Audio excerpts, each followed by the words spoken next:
Welcome back to the Deep Dive. Today we're wrapping up our look at the beginning of infinity, getting into those final, really quite profound chapters. Yeah, there's a lot to unpack there. We've heard from listeners eager to kind of synthesize the big takeaways. Absolutely, and honestly, same here. So our mission today is really to pull out those key insights about progress, knowledge, and, well, infinity itself as the book presents them in the end.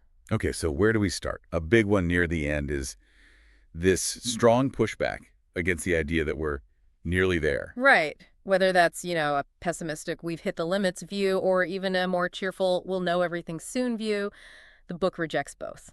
It does. It argues that feeling is kind of illusory. It reminds me of that David Friedman observation you mentioned before about income, how people always feel like just a little bit more money would be enough. Exactly. It's like a psychological default setting. We see our current horizon as almost the final one. Whether that's money or, in this case, scientific understanding. And you see echoes of this historically. The book brings up Feynman, surprisingly. Oh, yeah. Even he speculated, sort of uncharacteristically, that maybe science wouldn't have much truly new to discover in, say, 1,000 years. Wow. That's quite a prediction. It is, and the book's counter is simple but powerful. Yeah. The future is just unimaginable from the present. Totally. Like trying to explain quantum mechanics to Newton, the concepts just wouldn't exist yet. Precisely. Which leads into how the book thinks about scientific progress itself, not as just getting things right. Ah, the idea of misconceptions. That really stuck with me. Yeah, it's a great framing. Progress isn't necessarily about finding absolute truth, but about developing better and better misconceptions, more useful ones. Like Einstein's gravity being a vastly better misconception than Newton's, which was itself a leap over Kepler's. Exactly. Or Darwin versus Lamarck, leading towards modern evolutionary synthesis. Each step explains more, or explains it better. So it's not about being right, it's about being less wrong in ways that open up new possibilities. That's it. Progress is this ladder of improving errors, you could say. Each better error lets us see more, do more, and eventually see the flaws in that error itself. Which helps us build the next rung. Yeah. It highlights that iterative nature, the trial and error. And that connects directly to the book's critique of pessimism, especially those recurring predictions of doom, right? Resource depletion, environmental collapse. Definitely. It tackles what it terms the prophetic fallacy. Paul Ehrlich's 1971 lecture is a key example. I remember hearing about those kinds of predictions, mass famine, resource wars, because we'd run out of, tin or something. And the fundamental flaw, the book argues, was assuming knowledge and technology would just stay static. Right. Not accounting for ingenuity. The contrast with color television is brilliant. Oh, yeah, the europium thing. People thought it would be this super rare luxury because there wasn't enough europium. Exactly. Predictions of scarcity. Mm. But then, first we found more europium. And second, technology evolved. We developed displays that didn't even need it. Precisely. So the problem wasn't the resource, it was the temporary lack of knowledge or alternative solutions. Problems are inevitable, the book says, but solvable. So the focus shifts. It's not about achieving some static sustainability. It's about sustaining progress so we can keep solving problems. That's the core idea. Progress itself is the sustainable engine. Okay, so moving from resource pessimism, the book also takes aim at geographical determinism, right? Specifically, Jared Diamond's ideas. Yes, the idea that a society's fate is heavily dictated by its environment and available resources.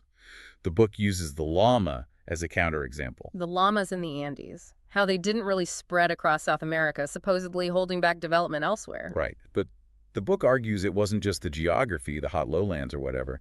It was the lack of an idea. The idea to, what, take them somewhere else, use them differently. Yeah, that leap of imagination to see their potential beyond their immediate environment. It contrasts the llama's limited range with the Polynesian navigators, crossing huge oceans, taking pigs and chickens with them. Exactly. Huge geographical barriers, but overcome by knowledge, ambition, ideas. So history is driven more by the history of ideas than just maps and resources. That's the argument. Progress and obstacles to progress are fundamentally about the ideas people have or lack. Which brings us back to Easter Island. It's often used as the classic example of ecocide, right? It is.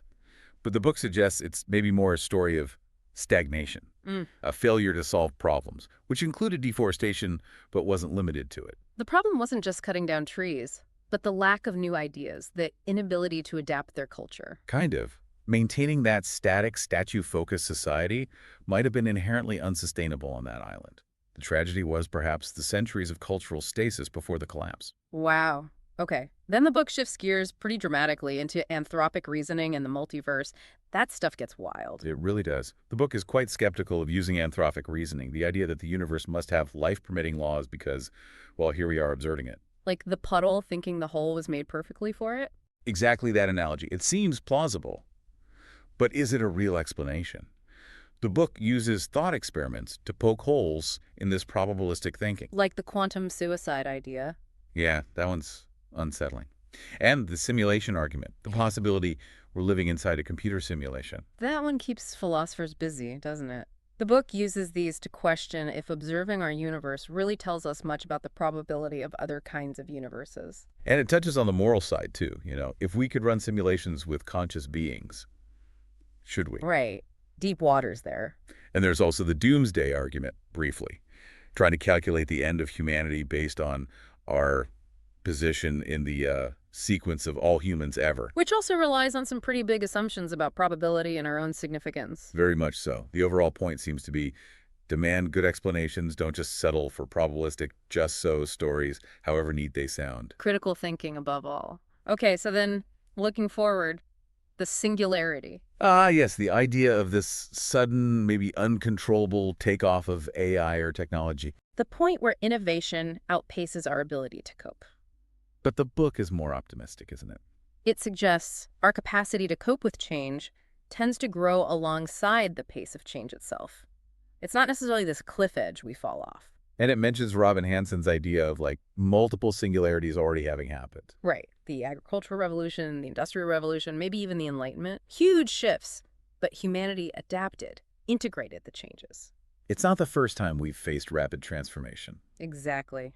The book uses that great analogy comparing us now to Eratosthenes measuring the Earth. He knew a lot, calculated the circumference incredibly accurately. He did. But he also knew there was this vast, unexplored world out there. We're kind of in the same boat. We know so much. But the unknowns are still immense.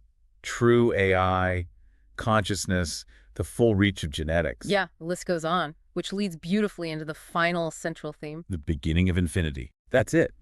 It's not about an endpoint. It's about realizing we're just at the start of this potentially infinite journey of creating knowledge, solving problems. I love the Asimov quote reference from The End of Eternity, choosing infinity over static safety. It captures that spirit perfectly, rejecting limits, embracing the ongoing exploration. Because the universe fundamentally is understandable. It's explicable. Progress isn't automatic, but it comes from seeking those good explanations, using creativity, using criticism. So the infinity ahead, it can be an infinity of ignorance if we stagnate, or an infinity of knowledge if we keep pushing, keep learning, keep solving. The choice is really about how we choose to think and act. It's a profoundly hopeful message, really, especially given all the challenges we see. It reframes them as solvable, as opportunity. Exactly. Problems are where progress happens. Well, we really hope this deep dive into these final chapters of The Beginning of Infinity has helped crystallize that powerful message about, the unbounded potential of knowledge and why that progressive outlook is so vital. Yeah, the book really challenges static thinking and invites us onto this infinite journey. Definitely gives you a lot to chew on. We encourage everyone listening to reflect on these ideas, see how they resonate with your own thinking. Thanks so much for joining us on this deep dive. Yeah, thanks everyone. Stay tuned for our next exploration.